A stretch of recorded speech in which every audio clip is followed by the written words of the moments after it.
what softwares are essential. We are working on that, and those software we are started with our training on abstract scale, and we set the trends. So I have completed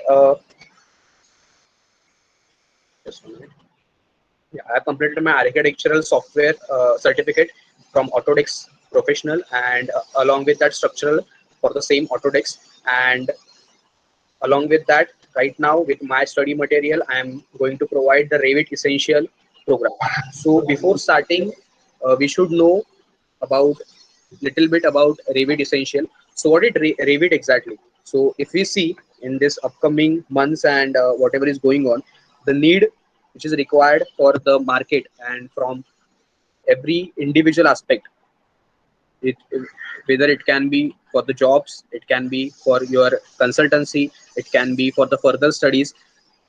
There are few software which are really essential when you work as an entrepreneur, or you're starting your business, or you can say to start with your job. So Revit is one of the part of it. So Revit is nothing but a pure BIM software. So what is BIM? I will get to that. And what is the need before learning any software? If we are starting with any subject, if we are starting to gain any knowledge about any particular subject, we should know what is the need. What is the need?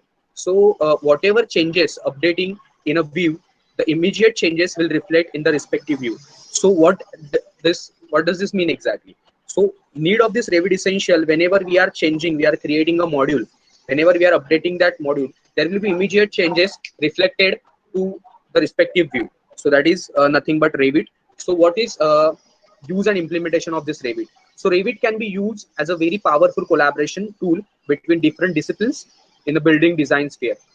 So whenever we are talking about designing, modeling, Revit comes first. The different disciplines that use Revit approach the program from unique perspective. Each of these perspective is focused on the completing that discipline task.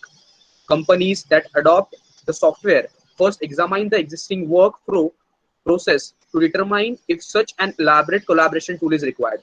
So if I am talking about construction industry for the civil engineers, if I'm talking about designing industry, interior designing industry for the architectures, if I'm talking about the setup for mechanical, electrical and plumbing from mechanical engineers, so this all collaborations comes under Revit. So it is inbuilt in the Revit Essential, so that you can study the whole part of this MEP, the construction industry for civil engineers and design industry for the architectures. That is the use and implementation of the Revit. Let's come to the modeling part. The Revit work environment allows user to manipulate whole buildings or assemblies in the project environment or an individual 3D spheres in the family editor environment. Modeling tools can be used with the pre-made solid objects or imported geometric models. So these are the modeling part which we are going to see in a Revit Essential. So what is modeling exactly? Whenever we are creating a structure, when we are planning, so this modeling part plays an important and essential role as a 3D shapes. Okay, so whenever if I'm creating a plan for my particular design and I want to sell it, I want to give it to the third party, or I want to sell it in a market. So what I have to do, I have to create a 3D model and I can show it to my client how it's going to be exactly, and it will be create a great impression through this Revit software. There one more part come in a Revit, that is rendering. Whenever a user creates a building model or any other kind of a project in Revit, they may use Revit's rendering engine to make a more realistic image, or what is otherwise a very dramatic model. This is accomplished by either using pre-model, wall, floor, etc., or making her or his own models wall material, etc. So whenever we render, what is rendering exactly? Whenever we create a software, whenever we plan a construction of a building or any of the bungalow or any of a structure, so whenever we create that structure, we need to render it. After rendering that software, you will understand how exactly the realistic view is going to be. Now coming to the silent feature of the Revit, BIM software, beyond 3D dimension, bidirectional associativity, and parametric modeling. These four domains are the silent features of Revit. So we will come to that fast part. Let's first go to BIM. So what is BIM exactly? It is a technology to create an intelligent digital prototype of a building prior to construction. and it is a technology which provides a global information about a project throughout a life cycle with the help of the intelligent elements. So whenever we talk about BIM, it contains a huge softwares under that particular BIM thing. So first we will start with the analysis part, with the planning, with the rendering, with the modeling. So whenever we talk about planning, rendering, and to create the 3D structure, whenever we talk about this silent features, first software which comes in our mind is Revit, and it provides a proper area, or it covers the proper area with all these silent features. Whenever we talk about analysis, we have to understand in analysis we have STAAD Pro, we have Civil 3D for the planning. So these softwares comes under BIM. So BIM process is virtual simulation optimization of a building facility, all its interpretation from interactions from concept to demolition. So you can see in these pictures there is a heat solar gain, whether simulation is happening or not. Wind tunnel, whenever we talk about wind pressure and everything while creating the building, it comes under Revit. Buildings system in a building system integration, whenever we talk about 3D models, we have to understand, we have to provide electrical and plumbing part also. Along with that, we have to provide clash detection. Whenever we are creating pipe system or electrical system, we have to make sure it is not clashing with each other. Along with that, construction simulation, whenever we are creating a project, or you can say a family, so we have to understand the construction of the simulation.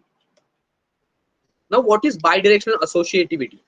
So it is a change in anywhere, a change in everywhere. So whenever we create a model, or whenever we create a plan, or we change any particular aspect or any particular individual thing in that software or in that planning, it changes everywhere. Because if we consider from the ancient technology, we used to, like till now also, from all the universities are preferring that ancient technology only, that we are creating BDD sheets, we are working on the design modules by using DDRC subject which we are taught in civil engineering. We talk about the planning, but whenever we talk about this planning and creation of these construction modules, we always prefer BDD sheets or like the ancient technology. But it's time that we should grow up with our new technology, and we should cope up with that new technology. That is very important. So fourth and final parameter is parametric modeling.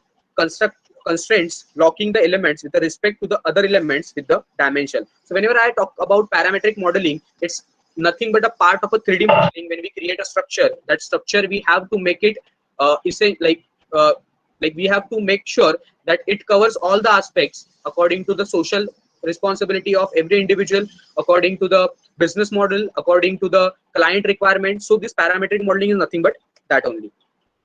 So what is workspace in the Revit? Whenever we talk about workspace of the Revit, first thing comes in our mind, or we have to understand, is project. So we have to create a project whenever we are planning a construction, or we are planning any to create any structure. We have to create a project, and to generate projects, we have to obviously use Revit software, and in that we can create floor plan and 3D views. Now there is one more part, that is families. So what are families? So these are the terminologies which we are going to use in Revit. So families is nothing but the components or libraries which we are going to use. It can be door, windows, or you can say trusses when we are going to create. So whenever I want to plan a big module or a bigger structure, so I will use families which I have already created on my Revit plans. So this is nothing but families. Now there is always a file format whenever we create a paint structure, so it saved in that particular paint format. Whenever we create in AutoCAD, it save in that DWT format. So whenever we talk about Revit, so there are some format for this also, and we have to understand that as an essential in the essential training. So when we talk about project, .ret for the template of project is used for .rvt, that is nothing but Revit for a project file, and this we will be using in our 5-day sessions. If we talk about family, .rft will be using for family template, and .rfa will be using for libraries and components. So you have to make sure that you understand all these file extension format. Now coming to the BIM dimensions. Whenever we talk about the dimension, whenever we talk about technology, software, there are always Ds in that software. So first is 3D, after that 4D, 5D, 6D, and 7D. Rather than elaborating, I will just upload this on my drive and I will share it to all of you so you can go through it. But I will just elaborate few of it. So 3D, whenever we are creating a structure, to see that structure in a 2D plane or a 1D plane, it is very easy. But whenever we create in a 3D view, the client's attraction increases, and the selling price, or the like whatever we can say, or what we can say is the chances of selling that project increases in the 3D model. When we talk about 4D, it comes under scheduling. What kind of door we are using, what kind of windows we are using, which type of floor we are using, what type of ceiling I'm using, that will come under scheduling, and that scheduling we will be attaching with our 3D model. Coming to the 5D, estimation. This is very important D, because whenever we create a structure, whenever we are going to create a structure, we have to understand it should be in our budget. So that estimation comes under 5D. Next is 6D, that is sustainability. Whenever we are creating the project, we have to understand the sustainability of that particular project. So that's come under 6D. And last but not in the least, 7D, the facility management application. So whenever we are creating a BIM software, we are using a BIM software and we are creating any structure, so we have to understand the facility management of that particular application. So these are the D's of that BIM. Now we have understood what is exactly the basic introduction of the Revit. So now we will come to our syllabus. So what is our syllabus? You can see in our window that collaboration, documentation, modeling, and views are the 4 modules we are going to see in these 5 days. So we will start with the collaboration. We will be creating creating and modifying levels. We will be creating grids. That is our today's topic we are going to cover. Along with that, we will import a AutoCAD file into the Revit, and along with that, we will link Revit files also in the Revit and control the visibility of the link project. So this is the first module of the collaboration. Second module is documentation. Whenever we, as I say, it was 4D maybe, that we have to create which type of door, windows, or floor system or ceiling system we are using in the scheduling. So that comes under documentation. So it will be, we will be using temporary dimensions, annotating the beams, add and modify the text annotations. So all these like modifying the columns, footings, and everything that comes under structural part, we'll be seeing in the documentation module. Third is modeling. In modeling, place and modify structural columns, to place modify walls, the footings, beams, joists, and trusses. All these parts will come under modeling. Whenever we are going to create a structure or a model, we have to make sure that these part we have covered under the modeling part. That is, first is footing, walls and floors, beams, and trusses. After completing the modeling part, that is the third and biggest module of our essential project or essential planning of Revit, the fourth module is views. On the views, we are going to create a sectional views. We are going to, as you all might have understood, or you might have known about sectional views of the project. Whenever we create a 3D structure, we have to cut it in a sectional part, and we can see the structural view of that particular project. So it will come under view, and we will be creating 3D views under this modeling project. And that was our fourth module of Revit structural. So this syllabus I have uploaded on our drive along with my study material, so you can go through it, and if you have any doubts and queries, you are welcome to ask. So thank you so much.